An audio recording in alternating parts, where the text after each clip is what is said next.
எல்லாருக்கும் வணக்கம். நான் சர்வானந்த சிவம் சசிகரன். நாங்கள் ஒரு வேலையில்லா பட்டதாரி சங்கத்தோட வடக்குமான வேலையில்லா பட்டதாரி சங்கத்தோட தலைவராக செயற்பட்டு கொண்டிருக்கிறேன். என்னோட சேர்ந்த நிர்வாக குழுவினரும் இருக்கின்றார்கள்.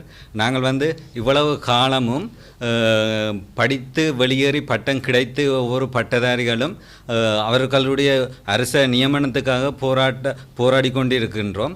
அந்த சந்தர்ப்பத்தில் இவ்வளவு காலமும் அஹிம்சா வழியால் ஒவ்வொரு முன்னெடுத்திருக்கிறோம். கையெழுத்து போராட்டம் ஊடாகவும் அடுத்த எங்களுடைய கோரிக்கைகளை ஆளுநர் அலுவலகத்திலிருந்து அரசாங்கம் வரைக்கும் பிரசிடென்ட் ஆஃபீஸ் வரைக்கும் எங்களுடைய கோரிக்கையை கொண்டு சென்றிருக்கிறோம். தற்பொழுது கடந்த காலங்களில் நாங்கள் கிட்டத்தட்ட 800க்கும் மேற்பட்ட ஒரு எங்களுடைய கோரிக்கைகளை தனிப்பட்ட ரீதியாக அனுப்பியிருந்தோம். எங்களுக்கு அதுக்கான ஒரு சரியான பதில், அதுக்கான ஒரு விளைவு இல்லை. ஆகவே நாங்கள் வருகின்ற வெள்ளிக்கிழமை, அதாவது 13ஆம் தேதி காலை 8:30 மணி அளவில் யாழ்ப்பாணத்தில் கச்சேரி அடியில் வேலையில்லா பட்டதாரி சங்கத்தினர்கள் ஒரு கவனஈர்ப்பு ஒரு நடவடிக்கை ஒன்று அஹிம்சா வழியில், இது போராட்டமாக கருதாது, ஒரு கவனஈர்ப்பு ஒரு அஹிம்சா வழியான கவனஈர்ப்பு ஒரு நடவடிக்கை ஒன்றை மேற்கொள்வதற்கு முன்வந்துள்ளோம். இது எல்லோரும் யோசிக்க வேண்டிய விஷயம் என்னவென்று சொன்னால், இதில் நாங்கள் பட்டதாரிகள் என்று வெறுமனே படித்தவர்கள் மட்டுமல்லாது யூனிவர்சிட்டியில் படித்து கொண்டு இருப்பவர்களும் நாளைக்கு பட்டதாரிகளாகி அவர்களுடைய வேலைவாய்ப்பும் முக்கியம். அதைவிட அவ்வளவு பேருடைய குடும்பங்கள், சமூகங்கள் என்று சொல்லி அனைவரும் எங்களுக்கு ஒரு ஆதரவு தந்து எம்மை இன்னும் பலப்படுத்துமாறு இந்த சந்தர்ப்பத்தில் நாங்கள் ஒரு ஒவ்வொருவருக்கும் ஒரு தனிப்பட்ட இன்விடேஷனாக, தனிப்பட்ட ஒரு அழைப்புதலாக இதை ஒரு ஏற்று எங்களுடைய கோரிக்கைக்கு செவி சாய்த்து எங்களுக்கு மேலும் பலத்தை சேர்க்குமாறு கேட்டுக்கொள்கின்றோம்.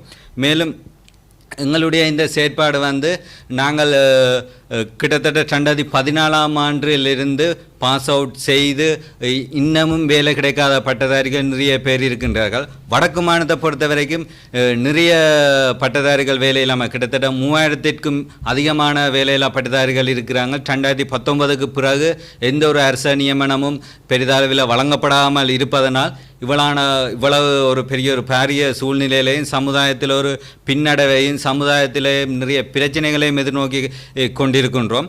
அந்த வகையில் வாழ்க்கைக்காகவும் போராடி கொண்டு நம்முடைய தொழில் முயற்சிக்காகவும் போராடி கொண்டிருக்கிற இந்த சந்தர்ப்பத்திலேயே நாங்கள் ஒரு அமைதியான முறையில் ஒரு கவன ஈர்ப்பு நடவடிக்கை ஊடாக நம்முடைய பிரச்சனையை ஒரு பேசு பொருளாக கருதி நம்முடைய கோரிக்கைகள் நியாயமானது. ஸோ எங்களுடைய கோரிக்கையை நாங்கள் கேட்பது எங்களோட கடமை, கொடுப்பது அரசாங்கத்தினுடைய உரிமை. ஸோ அந்த வகையில் நாங்கள் எங்களுடைய கோரிக்கையை முன்வைக்கிறதுக்காக திட்டமிட்டுள்ளோம்.